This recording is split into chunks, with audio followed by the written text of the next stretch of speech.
Jesus says in John 16, verse 13, he says, when the Spirit of truth comes, that one will guide you into all the truth. That one will guide you into all the truth. He even says that one will declare to you the things that are to come. So the Spirit of truth will guide you into all the truth and declare to you the things that are to come. Now, Jesus, he says in verse 1 of John 16, he says, I have said all these things to you to keep you from falling away. They will put you out of the synagogues, and indeed the hour is coming when whoever kills you will think he is offering service to God. Pretty crazy, right? People would actually kill thinking they're doing a service to God. Isn't that what happened in the Crusades? The so-called Christian Crusades? Killing people. We kill in the name of Christ. And people do, they kill in the name of their gods. It's happening today. It's been happening for a long time. And the crazy thing is they think that they're doing God a service.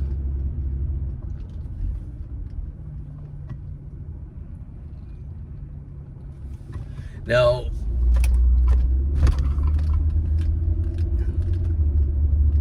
you would think that when Jesus says, I tell you these things to keep you from stumbling away. Stumbling away in Greek is skandalizo. It's where we get the English word scandal. Skandalizo means to it's a trap, a snare, or stumbling block. So Jesus says, I tell you these things to keep you from falling into a trap, getting caught in a snare, or a stumbling block, right? And you think that when you think about what Jesus was telling them, they're going to kick you out of synagogues. They'll kill you thinking they're doing service to God. In chapter 15 and 14, the chapters before and the verses before, Jesus was saying they will hate you on account of my name. They will persecute you on account of my name. And they do these things because they do not know me. They don't know me. Oh boy. All right, sorry about that. My phone bit the dust. The phone holder in my car is broken. It's not holding my phone very well. That's why I haven't made videos in a while. Every time I try to put my phone up there, it just would fall right off. And I've been meaning to get a new phone holder for my car, but haven't had a chance yet. Maybe I'll just order one on Amazon, have it sent to me. But that's one of the things that I'd rather go to the store, go somewhere and look at what they look like, and test it out, because sometimes when you get stuff sent to you and you haven't tried it out. Have you ever had that happen? You maybe order a shirt from Amazon and you're like, well, that's my size, and then when you get it, it doesn't fit you at all. So, but I just wanted to check out. Maybe I'll just order from Amazon a new phone holder. But anyway, what I was saying was, Jesus warns us of these things. He warned his disciples of the things to come so that they wouldn't stumble away. And you think that they would stumble away. You think that the things he warned them of would cause them to stumble away. I'm going to be persecuted. I'm going to be hated. I'm going to be kicked out of synagogues. They'll kill me, perhaps? Thinking they're doing God justice? You think those words from Jesus would stumble them? But he says, I tell you these things to prevent you from stumbling. Jesus says, listen, he says in the previous chapters and verses, he says, they hate me, so they'll hate you. If they've hated me, they're going to hate you. And he says, and they hate because they don't know the Father. And they don't know the Father because they don't know me. Right? And when he uses the Greek word for they don't know the Father or know him, he uses the word gnosko. Gnosko is a very powerful word. There's another Greek word, gnosis, which is more of a knowledge. There's a Greek word eido, E-I-D-O, which means to be aware, to know something or be aware. But Jesus doesn't use those words. He uses the word gnosko, which is an intimacy. They don't have a personal relationship with the Father. They don't know the Father. They haven't made the Father their own. They don't know God because they haven't had an intimate relationship with God. They have this relationship based on a bunch of head knowledge, but no intimacy with God, right? That's why they're going to persecute. That's why they do these things, even thinking that they're doing justice for God. But really, they're not. They're working for the enemy. They're working for the enemy because the enemy is the spirit of deception. He is the spirit of lies. He's called the father of lies. But then Jesus says, but there's another spirit, and this one's called the spirit of truth. The spirit of truth is also called the comforter. The spirit of truth is called the helper. The spirit of truth is called the Holy One. The spirit of truth. Not the spirit of deception, not the spirit of lies. So the enemy stirs up hatred in people so that they'll hate you, persecute you, and want to shut you up, even to the point of killing you, because if you've got the spirit of truth living in you, then you might speak words of truth, and those words will come out of your mouth like seeds and get planted into the ears of those who have ears to hear, and those seeds will drop into their ears, and then they will be planted in the soil of their heart, and they will grow. If those seeds are watered, well, God will make it grow, right? And so that's truth getting inside of people, and the spirit of deception can't stand that. Listen, the enemy tried to kill me so many times, and he stirred me up to doing it myself, to where I would try to kill myself. Instead of having other people kill me, I'll commit suicide. And I attempted it 5 times in my life because I was deceived. Right? And I was deceived mostly into believing in condemnation for myself. And condemnation does kill. And the enemy wanted me to believe condemnation, because when I left the Jehovah's Witnesses religion, I left that religion years ago, 20 years ago now, maybe a little more, 21. But around 20 years ago, I left that religion because I received Christ in me. So now the spirit of truth moved inside of me. And now I might spread that truth to other Jehovah's Witnesses. So the thoughts of suicide, it was like they were being screamed in my ear over and over again until they took root like seeds and went into my heart. So much that I just had no other hope, no other choice in life. I just believed that suicide was it. Kill yourself. You'll be doing the world a favor. You're doing God a favor. You're doing yourself a favor. You're doing everybody a favor. Just end it all. And now, hopefully, because I have survived these suicide attempts, hopefully I am speaking words of truth that get planted into your ears and take root like seeds and grow and help. And then I've gotten a lot of people that have contacted me and let me know that it's most definitely helped them, right?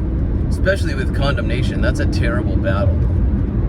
You know, the enemy comes to steal, kill, destroy, and he wants to steal from you your belief in who you are, who Christ is in you, what you've been given. So that way you won't learn how to use what you've got. He wants to stop us from learning to use what we've been given. And if he can convince you that God's against you, and that God has put condemnation on you because of whatever, then the enemy, he's got you, right? Remember, when you're walking in the same direction of the enemy, then he doesn't need to set up what's called scandalizo, stumbling blocks, because you're moving in the same direction of him. But if you're moving against the enemy, of course he's going to set up stumbling blocks all over the place.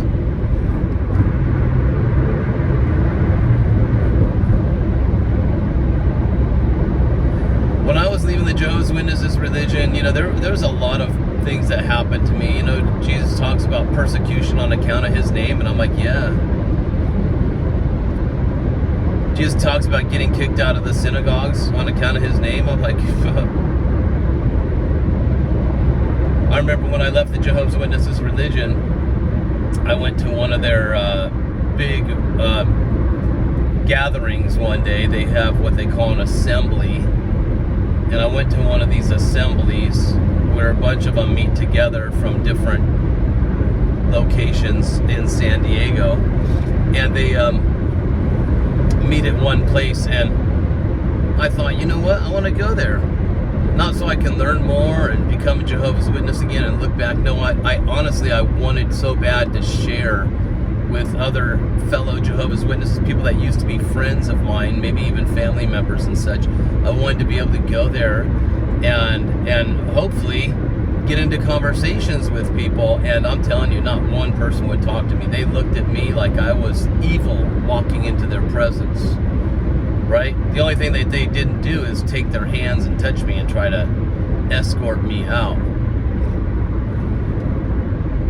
But they looked at me like I was evil. They didn't smile. They didn't wave. They didn't greet me. It's like when I was walking by people, they just parted like the Red Sea. No part of me. Because they think that I was part of the deception now. I'm there to deceive them and guide them away from the Jehovah's Witnesses truth.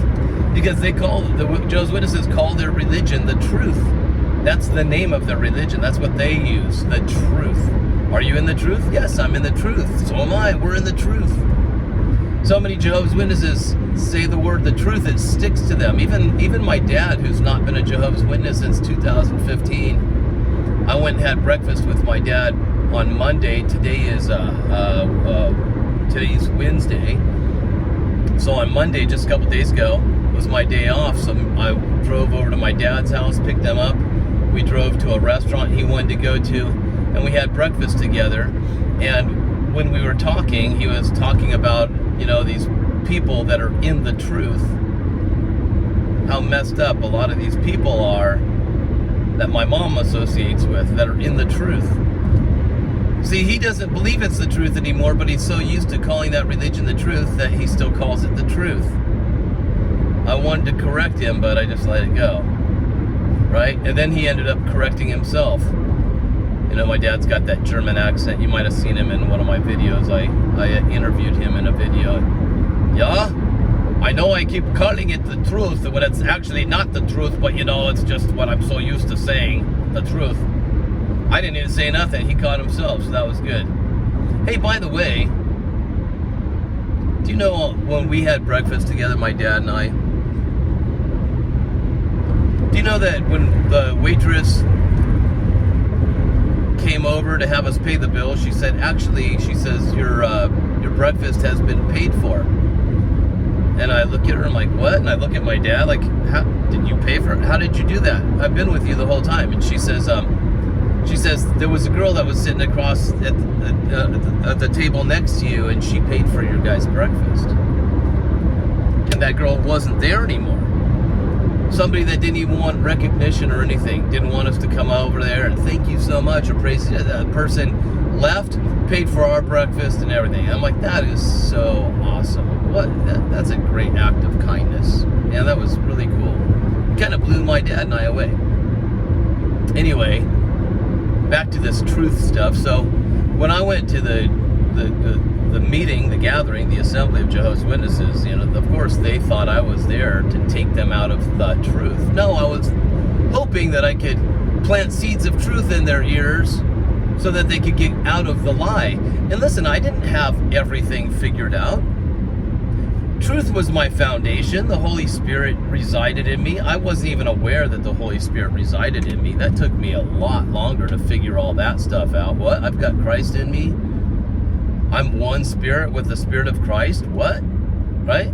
Jesus speaks about these things in the book of John, the things to come. He was telling his disciples that there's going to be the day where that Spirit of truth resides in them. He says, right now, that Spirit of truth is with you, but that one will reside in you when I ascend to the Father and send that Spirit back to you. That Spirit will go inside, live inside of you. Right? Well, for us today, those things are fulfilled. Jesus has ascended to the Father, and so the Spirit came and resides inside of us. And Jesus says that Spirit of truth will guide you into all truth.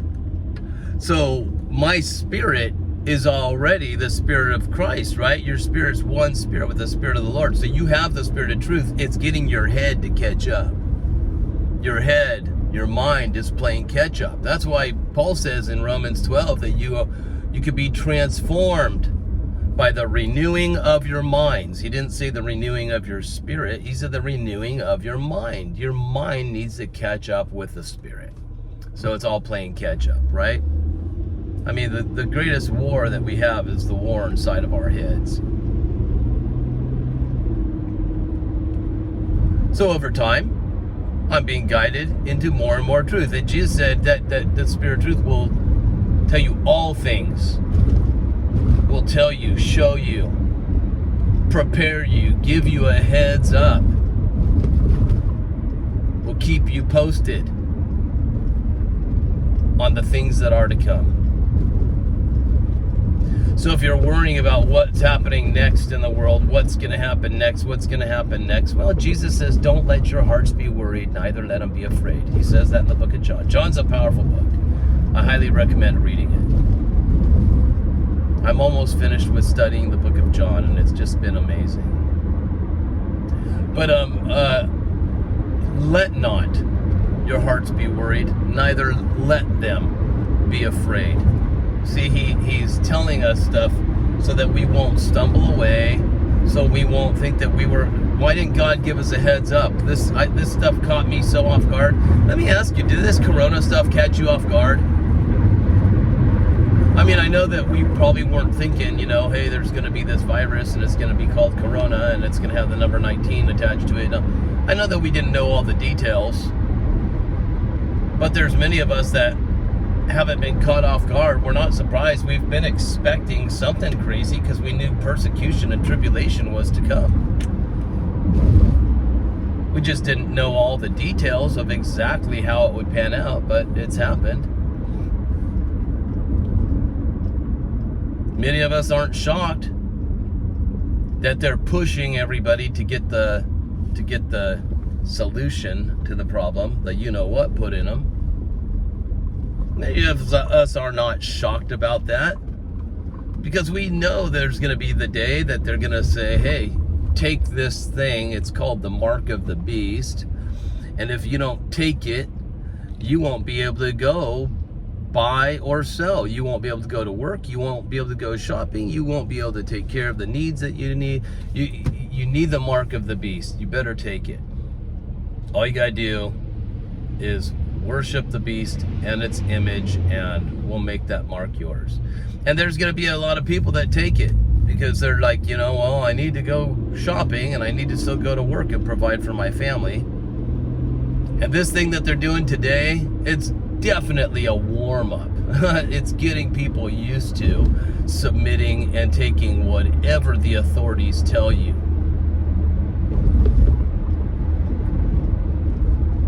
There's a whole bunch of us that are being called conspiracy theorists because we have something in us saying, don't do it.